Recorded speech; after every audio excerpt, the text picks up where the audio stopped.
అలాగే ఉంటాయి. అదే జ్యోతి దర్శనము అని అంటారు. దాని దర్శనం చేసుకుంటానికి చాలా మంది వెళుతూ ఉంటారు అనమాట. అది బదరీలో ఉండేటువంటి గొప్ప విశేషము అని అంటారు. కాబట్టి ఇది రేపు మేలో దానికి ఉద్ఘాటన ఉందన్నమాట. తలుపులు తీస్తారనమాట అక్కడ.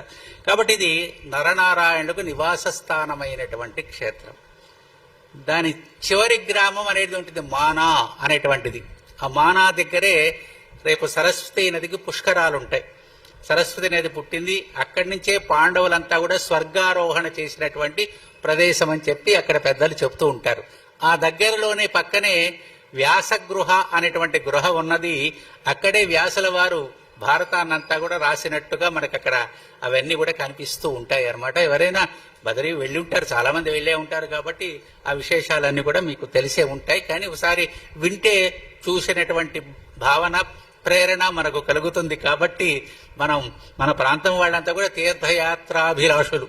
ఎక్కడ ఏ తీర్థంలో ఏ పవిత్రత ఉన్నదో అక్కడికి వెళ్ళటానికి తెలుగువారు సంసిద్ధంగా ఉంటారు. మన జరిగినటువంటి కుంభమేళాలో ఎక్కువ మంది ఎవరైనా మన వాళ్లే వెళ్ళారు. మన అరుణాచలం ఎంతమంది లక్షల మంది ఎందుకు వెళ్తున్నారని మన తెలుగు వాళ్లే అక్కడికి వెళ్ళేది.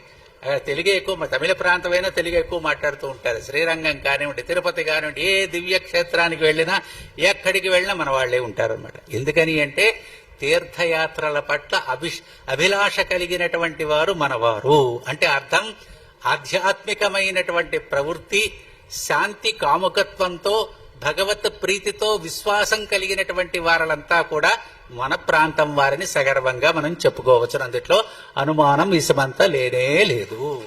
ఇది మనకున్నటువంటి విశిష్టత అన్నమాట.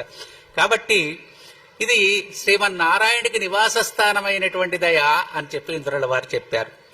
తామన్ నియోగాత్ బ్రహ్మరిషే హితౌ జాతో మహద్యుతి భూమిర్ భారవతవర మహావీర్యౌ కరిష్యత.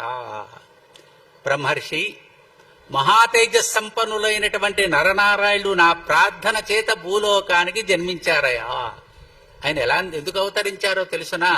నా ప్రార్థన చేతనే, నేను కోరటం చేతనే వారు ఈ రకంగా ఈ లోకానికి వారు అవతారాన్ని ఎత్తారు. ఏం చేస్తారు? భూభారాన్ని తగ్గిస్తారనమాట. భూభారము అంటే అర్థం ఏంటి? భూమికి బరువైనటువంటి వారు కొండలు, పర్వతాలు, నదులు ఇవే మనమా? ఈ లోకంలో మానవ రూపంలో ఉన్నటువంటి వారు స్వధర్మ నిరతులు కాక అధర్మ నిరతులైనటువంటి వారు ఎవరైతే ఉన్నారో వారంతా కూడా భూమికి భారం అయినటువంటి వారే. వారిని ఒక క్షణం కూడా భూదేవి వహింపదు, మొయ్యలేదు. అందుకని వెళ్ళి ప్రార్థన చేసిన ఆయన ఇప్పటికే చాలా మంది వచ్చారు. ఏదో ఒకళ్ళంటే ఇద్దరంటే పర్వాలేదు, ఏదో వాళ్ళని కనికరంతో మారుతారని ప్రయత్నం చేస్తాను. కానీ వారు నా పట్ల కూడా మరో రకంగా ఉన్నారు కాబట్టి నీ బాధ్యత ఏనంటే ఆయన గారు దిగి వస్తారనమాట. భారం, భూమికి భారమైనటువంటి వారు అని అంటారు. ఎవరండి అక్కడ ఎవరున్నారు? నివాత కవచులు అనేటువంటి ఉద్ధృతులైనటువంటి రాక్షసులు. నివాత కవచులు అనేటువంటి రాక్షసులు అనమాట. కాబట్టి వారు వరదాన గర్వితులైనటువంటి వారు, వరప్రభావం కలిగినటువంటి వారు, దానికి తగినట్టుగా దానం మొదలైనటువంటి అంశాల పట్ల ఆసక్తి కలిగినటువంటి వారు. ఏం చేస్తున్నారు? మాకు అనిష్టాన్ని కలిగింప చేస్తూ ఉన్నారు. అనిష్టం అంటే మాకు కలిగేటువంటి దేవతా సంబంధమైనటువంటి కార్యాలకు విఘ్నాలు కలిగిస్తూ ఉన్నారు. కాబట్టి ఏం చేయాలి? బలగర్వంతో ఉన్నటువంటి వారిని నిర్మూలన చేయటానికి మా శక్తి చాలలేదు కనుక దేవతా సంబంధమైనటువంటి స్వామిని మేము ప్రార్థించవలసినటువంటి పరిస్థితి ఏర్పడింది.